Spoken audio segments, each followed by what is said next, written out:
Hi, my name is Mike, and this is a story about my adventure in my lovely yacht, White Malkin.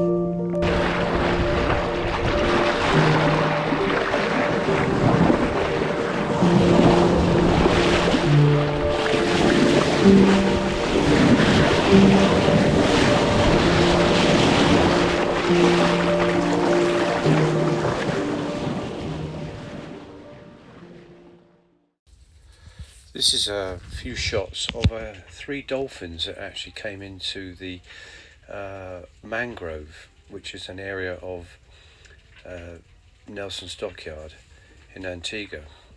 These three little chaps just arrived one morning, and it was the same day that White Malkin was going to go round to Falmouth Harbour in preparation to be lifted out of the water. And as I say, very different dolphins than what we get in the UK, slightly darker and very, very different than the ones I've seen in the Azores. They seem to have white and black in their skin colour. But these were absolutely amazing little fellows. They came in, and the water's not that deep here, so what they were after, I don't know, but I dare say it was some form of food. The water's a bit murky here. The water is murky probably because there's very little movement of water. Rise and fall here is only about half a metre, absolutely at the most, probably 250 millimetres most of the time, and the bottom is extremely muddy. But it was nice to see these dolphins here, and it's the only time I've seen dolphins since leaving the Azores. I didn't see them on the way to La Palma, and I didn't see any dolphins on the way over from La Palma to Guadeloupe, which is quite strange, but others said the same thing as well.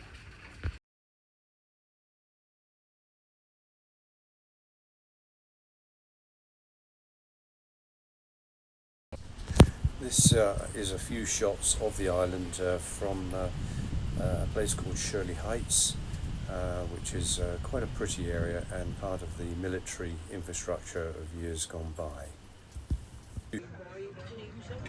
Been joined by a little blackbird. Oh, a pretty little fella. Oh yeah. Eating some of my rice. Aren't you? Just enjoying that. Yeah. Yeah. Nice, isn't it? Yeah.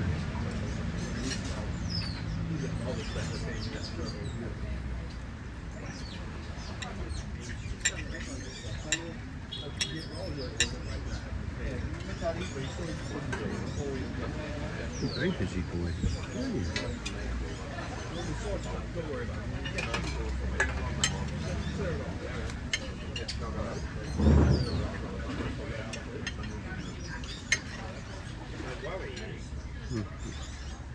Hi, it's the 12th of February, and I'm on the hunt for water, fresh water. You can get fresh water in Antigua. It's tap water, but it's very tastes of salt. So I've been getting bottled water. This here. It's in 5-gallon jugs. You have to rent the jug with a deposit, and then you get it back when you take it back to the supplier. It's $10 EC, Eastern Caribbean, for 5 gallons. So, you know, it's not cheap, but it's very good quality water, whereas the water in the tap here apparently is tastes very salty, desalinated, but you know, I suppose there's qualities and qualities of desalinated water. Maybe it's not very good quality, but I just thought, well, if the locals don't drink it, then well, it's probably not very good then, is it? So there we are. That's the boatyard. In the very distance is See some little flags fluttering. That's white Malkin. She's all anti-fouled now. 2 coats, absolute bloody fortune, but never mind. In total, that will have cost about £600 just for 2 coats of anti-fouling.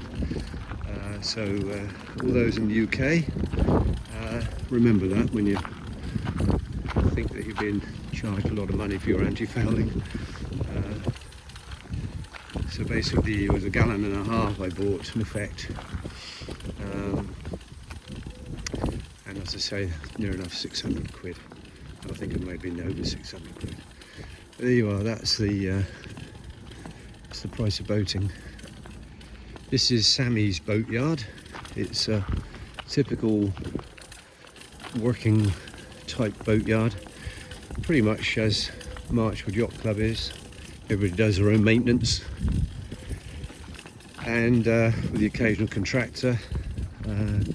I've employed a contractor to polish the hull because it's very hot here, and not that I'm complaining, but it is very hot here, and I want the boat to be, you know, it's just like a little pit stop refit really, you know, anti-fouling, anode, polish, and back in.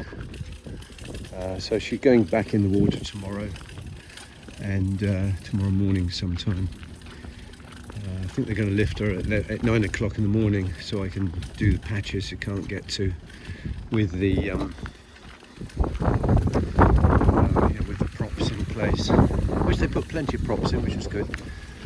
And then when that's dry, she'll go in the water, and that'll be that. So yeah, you know, a bit of a dust bowl, just like Marchwood Yacht Club.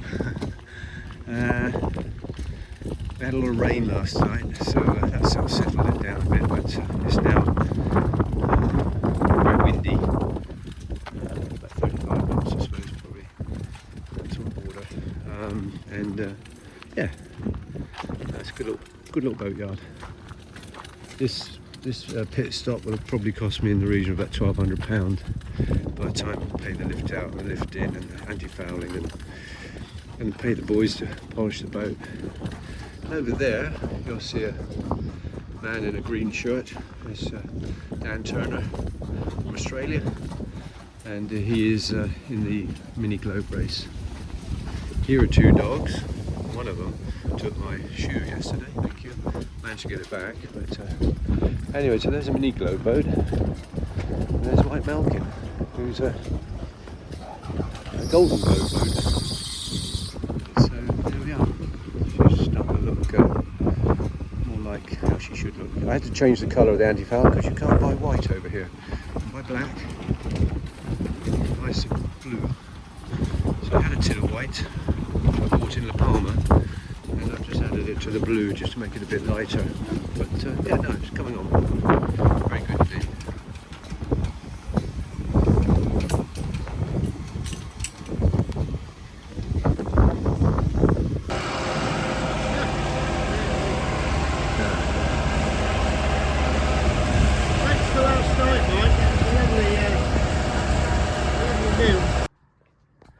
Oh, hello everybody. It's what is it? Oh, it's Friday the 14th of February, and I thought I'd just start this video down here in the boat, and yeah, things are, you know, they're not as tight as they were, but they're not bad.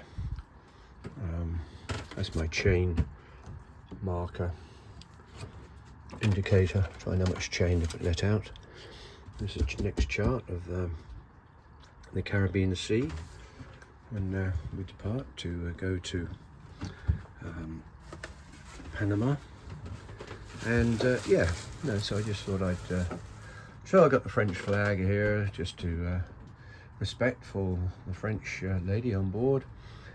Then there's my little red ensign, which replaced the one that blew over the side before I got another one.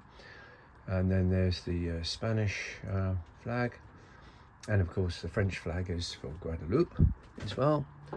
The clock is still set on GMT, so it's just gone 4 o'clock. and oh, looks like we're coming in for another low. That seems to go up and down as the weather changes, which I suppose some of you would say, well, that's obvious, Mike. Well, yeah, but not 3 times in a day, which it does here. The power is 100% state of charge with batteries. Engine's good, yeah, very good. There you go, still there, still looking silver. Had a problem with the bilge in as much as it was a smell. It's a lot better than what it was, a lot better. I bought some of this stuff today. This is 160 EC dollars. That's that's before tax, which I get the tax back because I'm registered here.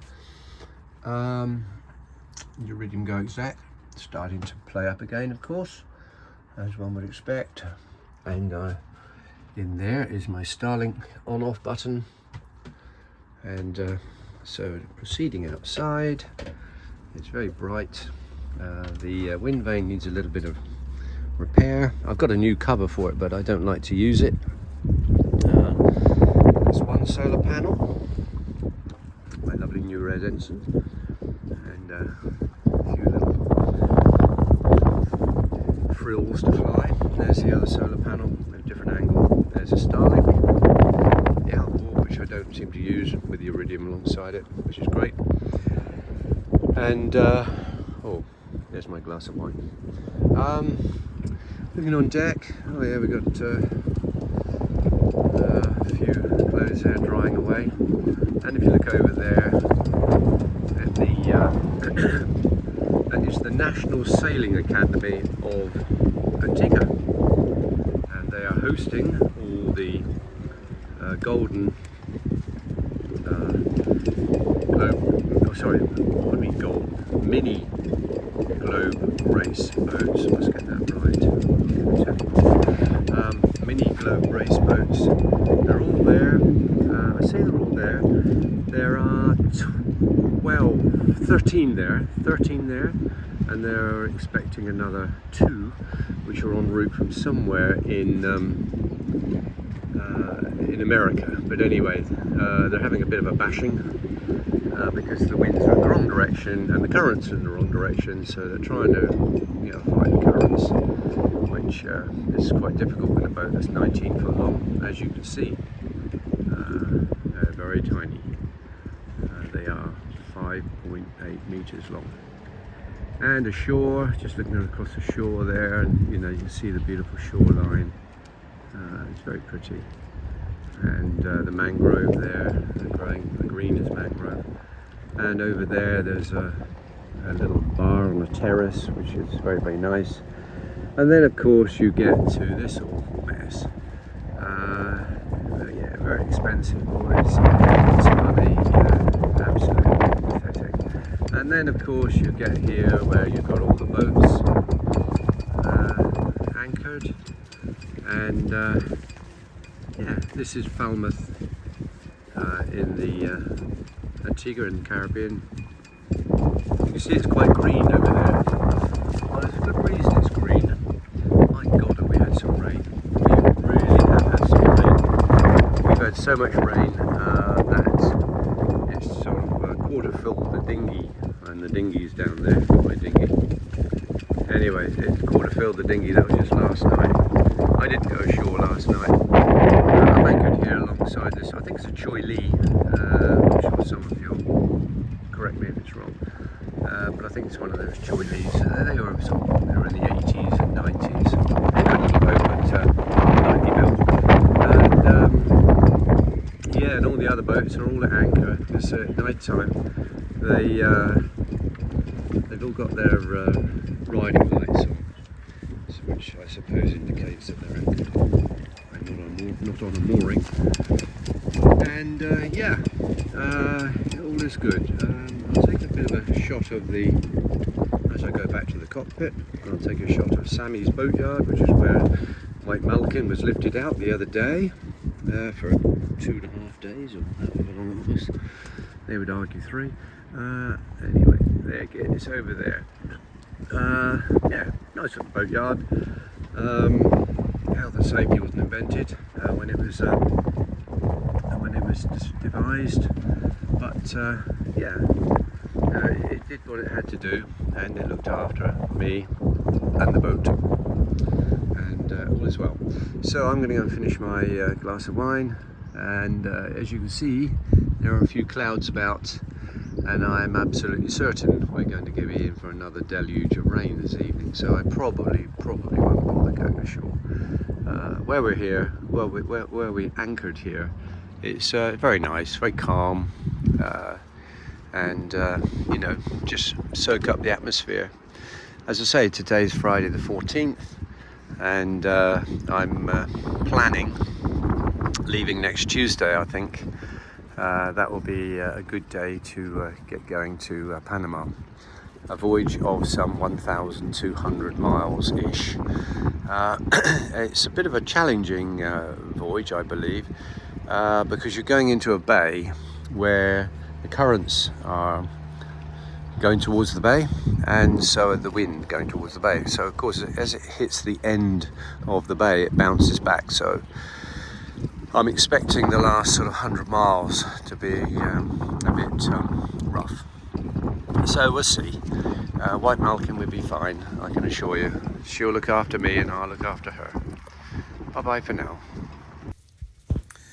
The following two clips are the debrief that was held at the National Sailing Academy in Antigua following the completion of the Transat of the Mini Globe Race 580 fleet of 12 yachts sailing from Lanzarote to Antigua.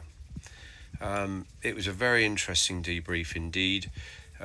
Each of the solo yachtsmen and yachting women as well. There are two ladies in this in the race around the world, and they did extremely well. There's no doubt about that. But all sharing their experiences sailing from Lanzarote to Antigua. That's some 3,000 miles in a 19-foot, what I'd call shoebox. But no, they're proper little yachts, there's no doubt about that. They've been designed specifically for the Mini Globe race. They're just small, and but everything out there in the open ocean is small. There's no doubt about that. I've often felt that in White Malkin. We are very, very small indeed. But they're just sharing their experience, what went right, what went wrong, and things did go right, very right. They knocked off 7 days, I think, from the previous Transat in 2023. But also some things did go wrong. My very good friend Adam Moore, he was thrown across the cockpit and he broke 2 ribs, which took the majority of the voyage to repair. He's now okay, which is fantastic, but in the process he lost his spinnaker pole as well, so he was much compromised for getting a good time to finish the race. But he did extremely well and learnt a lot about the boat, and he's got 2 new spinnaker poles that his lady wife has brought over to Antigua only today.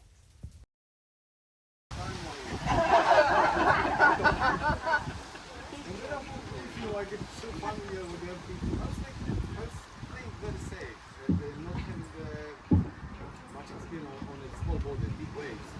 So I didn't know how to adjust my speed at the start. It was a good speed, it was not a good speed. And I was trying to hold the line sometimes, stop the bridge and stuff. And lots of time I messed up. I was even knocked down once. And what I found, that boat is such a forgiving thing.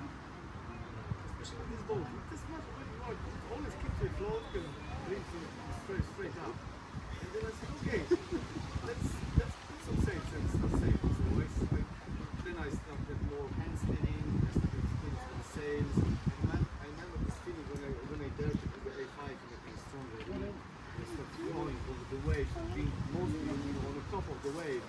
And then I felt like, okay, I'm in charge now. I'm the one that I never had the time to make the video notes. So I never needed to. Only 3 nights I slept stretching the bunk. Normally I slept like jumping like this. It's fine. But I said, okay,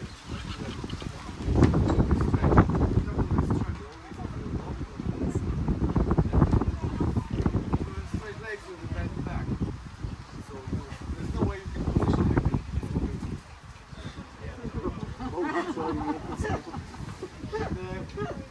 And about 4 or 5 times I was thrown out of the box. And I remember this feeling. For me, everything is experience, everything is, as a value of itself.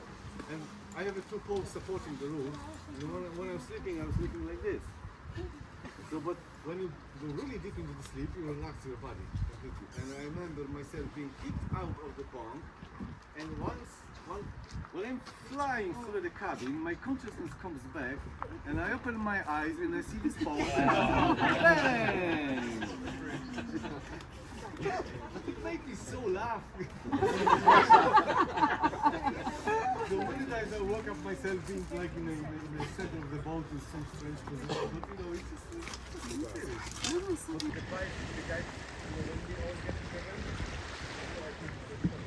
Here's a picture of White Malkin, and right in the very, very far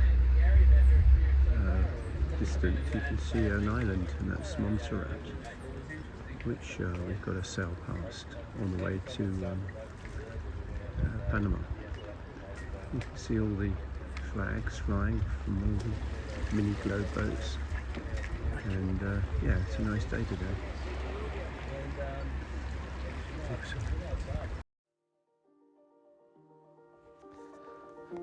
Well, thank you very much indeed for watching my vlog. I hope you enjoyed it, and I hope it entertained you.